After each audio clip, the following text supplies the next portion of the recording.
Well, hello and welcome to Global Mantra Market Outlook 2015 with me, Tanvir Gill. This is a special series that we bring to you each year from London, talking to a lot of prominent fund managers and market speakers and getting their views into the new year. My guest today on the show is Asoka Woehrmann, who is a CIO at Deutsche Asset Wealth Management. He oversees in his capacity assets worth $1.3 trillion. He's here with us. Asoka, thanks very much for taking out the time to speak with us today. How are you looking at 2015 broadly first? Because 2014 was largely touted as a year where fund managers were overweight equities. Going into 2015, do you think the strategy seems as clear? I do think it's a continuation of 2014. Okay. And I do think we have to a little bit adjust our views regarding monetary policy. I think monetary policy will not going more in the same speed like what we have seen the last 6 years. So we have to have we will see a regime change there. And that has some implication for fixed income as well as for equities. And I do think our favorite asset class also for next year, 2015, will be equities. So incremental money will go into equities? I do think it's the right asset class. Okay, let me start by, one of the quotations that you gave recently talking about how the US, UK, Eurozone are in a turtle cycle where, there's going to be slow growth, low inflation prints, there's going to be an issue on the employment front. Does that mean that allocation stays steady there and incremental money then gets channelized into emerging markets, especially those markets where there is more potential of growth? Yes, absolutely right. I do think turtle cycle, we want to demonstrate with this picture of turtle. That is, this cycle is slow growth, low inflation, long lasting. And I do think, and in these terms, we have not reached in most of the economies the mid-cycle. So therefore, I think the continuation of 2014 and might be more, stronger speed for the US is the most probable scenario for 2015. Which are the emerging markets that you're most bullish on then into the new year, in the sense that where will you increase allocations? I do think Asia, we prefer Asia in the emerging market country space. We are really on hold in LATAM. And we like India. Okay. Yeah. Are you increasing allocations to India? We increased already. Okay. And I do How much did allocations go up by? We have in emerging market, we have overweight by 5%. And I do think India is for us. If India going to continue the reforms under the new leadership, I do think we are in a good place. Lower oil price is a huge driver for growth. It can really contribute to growth, and the cyclical sectors can be really nicely run, and that's our, I would say, in all the benchmarks, and we know that different weightings in different benchmarks, we would say clear overweight for us without question mark there. Okay, but how much more of an upside do you see in the Indian market? We're trading at about 16, 17 times 1 year forward earnings.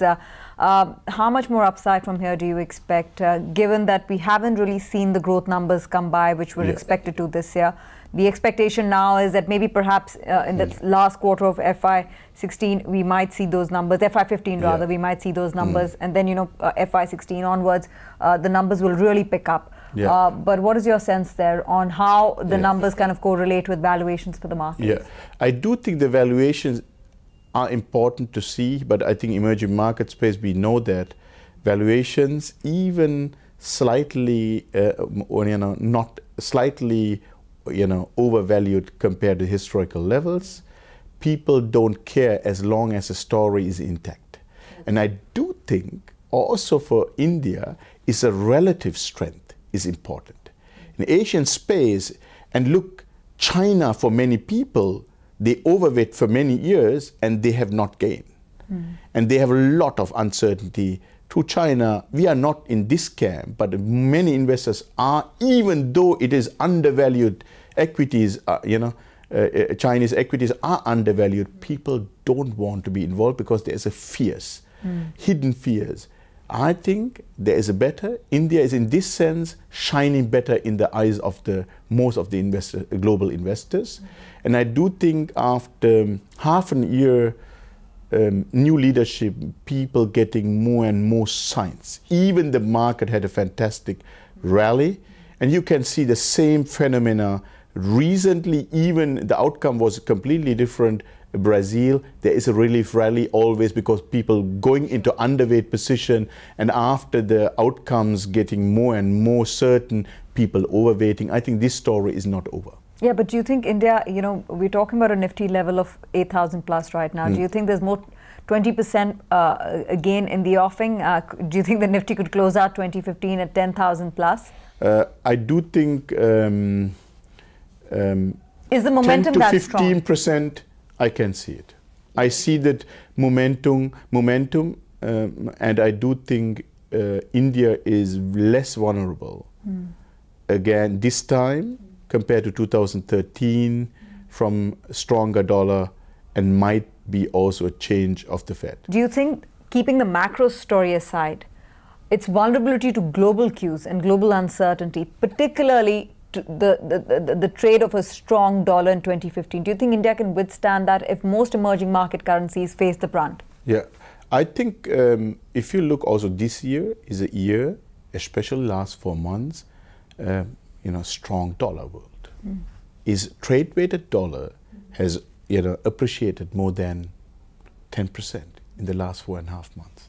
Many people have not believed, but it is really the reality. And I think the striking feature here is emerging market currencies, except of Russian ruble. More or less, emerging market currencies, was slightly devalued or went sideways against the US dollar. So the US dollar per se, the strength, is not hurting emerging markets.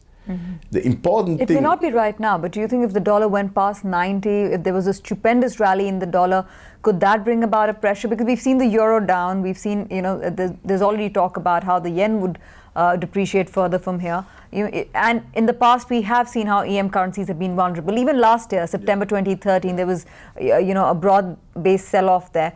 Do you think that if that scenario were to play out in 2015, that the Indian rupee would still be able to withstand a broader-based sell-off given the domestic macros? One thing is very clear, and might be will come later into the session of developed markets.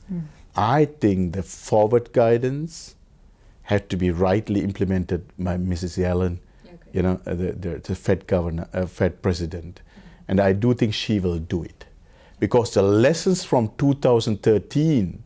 From tapering, initiating tapering, that stopping the bond, by the Fed, was too transparent for most of the market participants.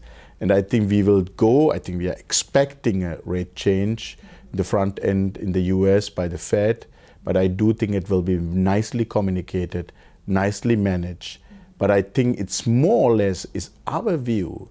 The disparity in monetary policy will play more less for the G4 crosses, the main role, than a minor role for emerging markets at the level today. The other thing that you spoke about was opportunities in EM bonds. Do you think that the Indian sovereign is an attractive investment right now? As long as I said, Indian US dollar cross, say, has a volatility, not the volatility what we have seen 2013, and that is what we are not expecting.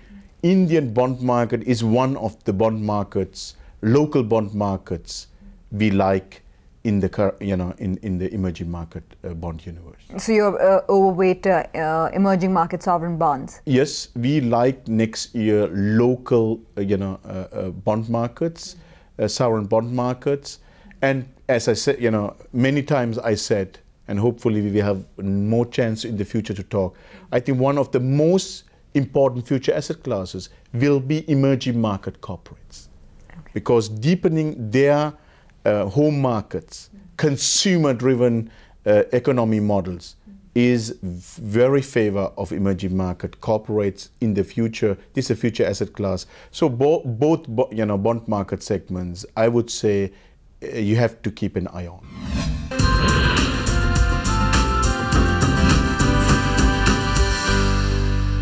Broadly, you're saying that a stronger dollar is not as much a concern for emerging market currencies as it is for developed market currencies, the euro, the yen. If that's the case, then what do you expect the US to do next year? We're trading at 19-20 times on the S&P 500. The S&P 500 is up, above the 2000 level. Do you think the market momentum will continue from here? First of all, I think good point. The valuation is slightly above the historical levels, but it's not comparable in the period of 2000 and even not 2007. So the situation is different this time. The second, I think we have to also notice also the third quarter has shown a fantastic earnings season in the US.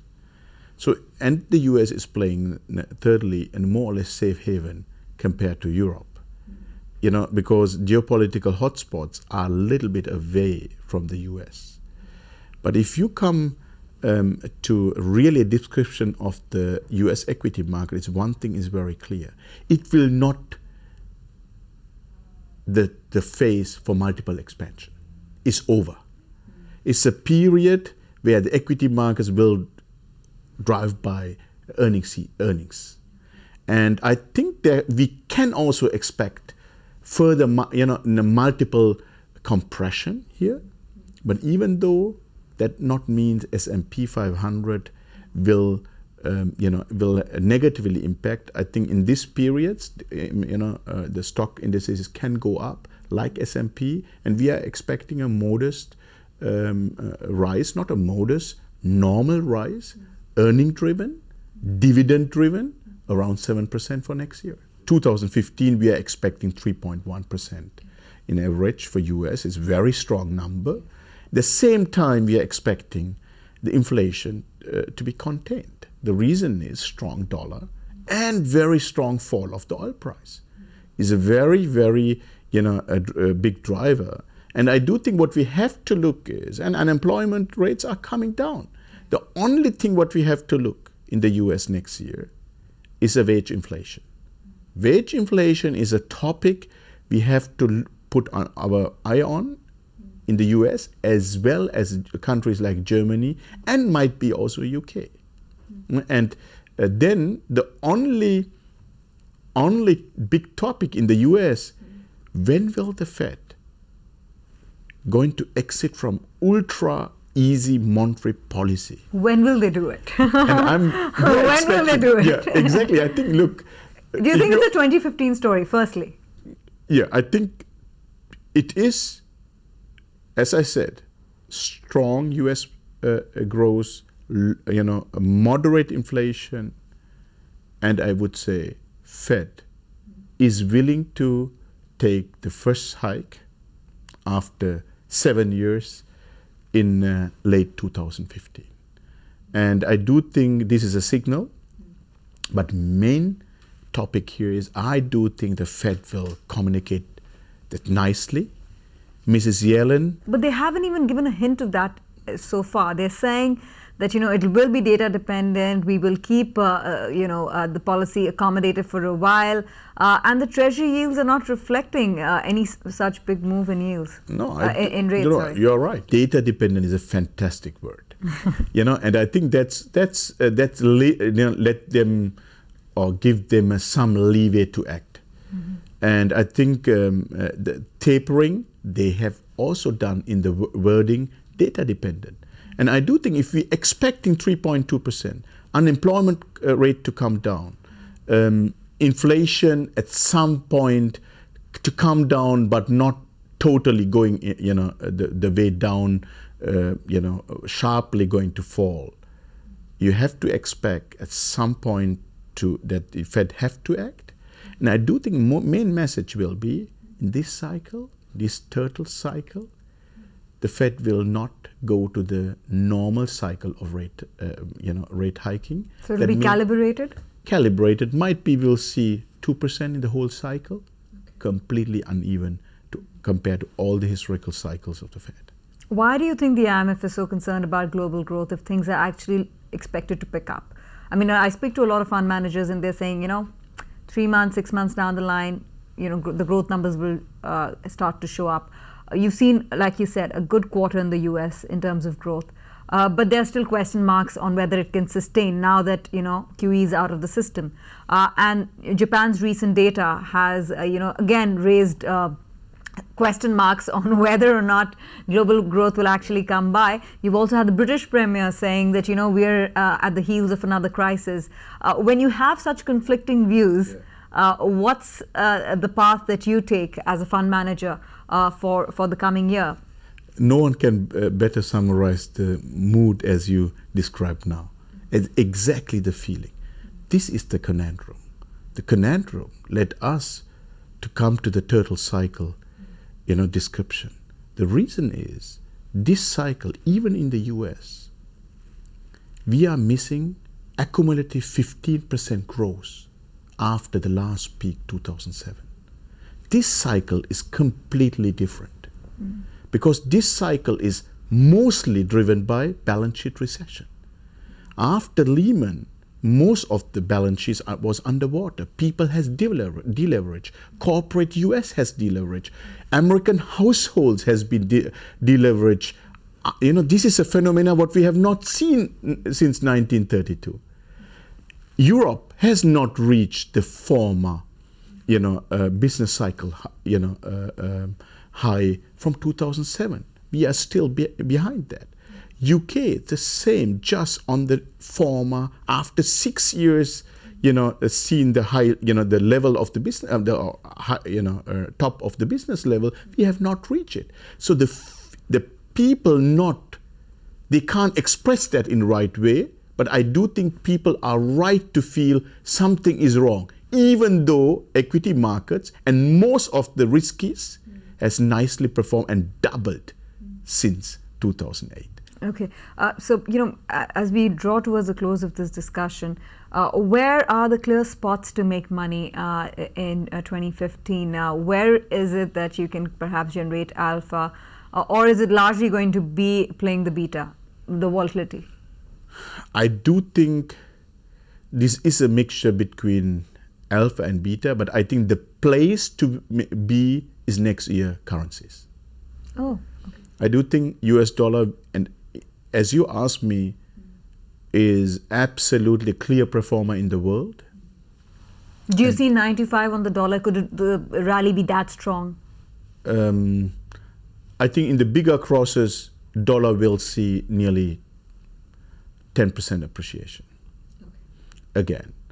And this cycle is not over for US dollar.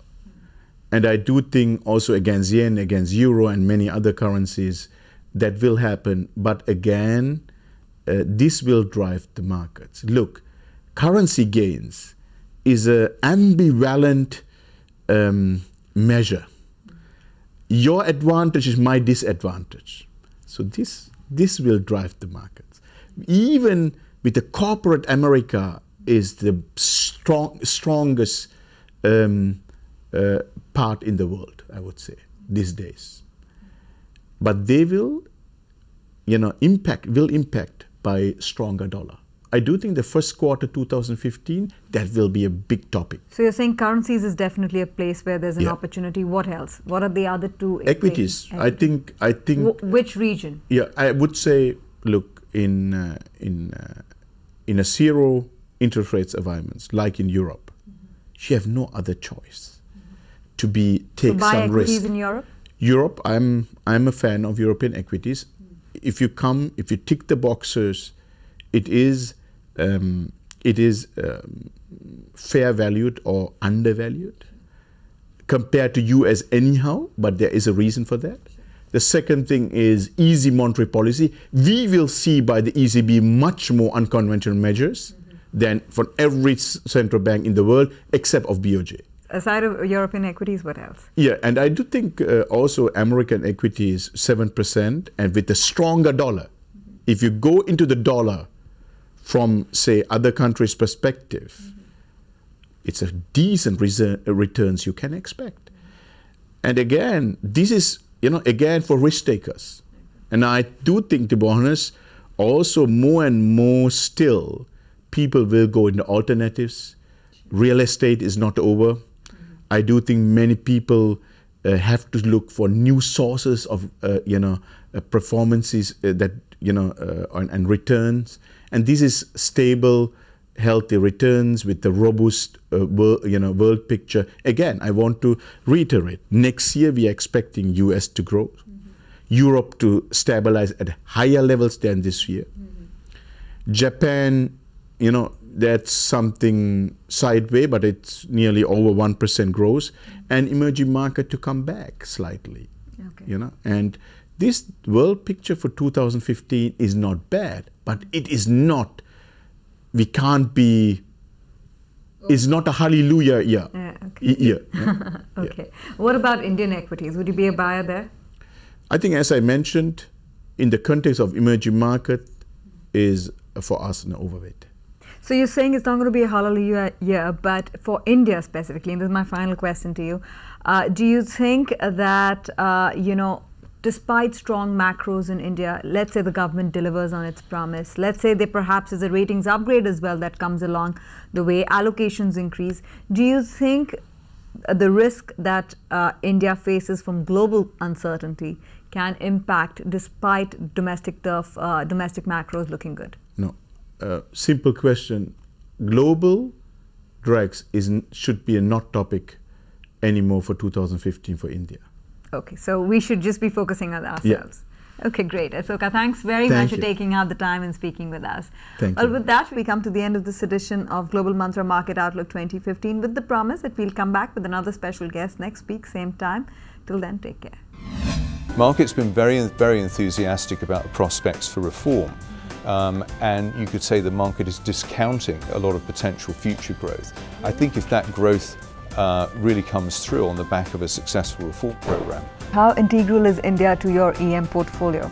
Well, it's very important because it's an important part of the benchmark apart from anything else, and the opportunity set within India, the breadth of the market does provide quite a lot of opportunities for investors to seek out value-based alternatives. So I think if we're overweight in India, and I can't say what will happen in 2015 because we do alter our weightings, month by month, it'll really be from a position of greater conviction that the reform program really is going to happen and it's going to start to influence earnings.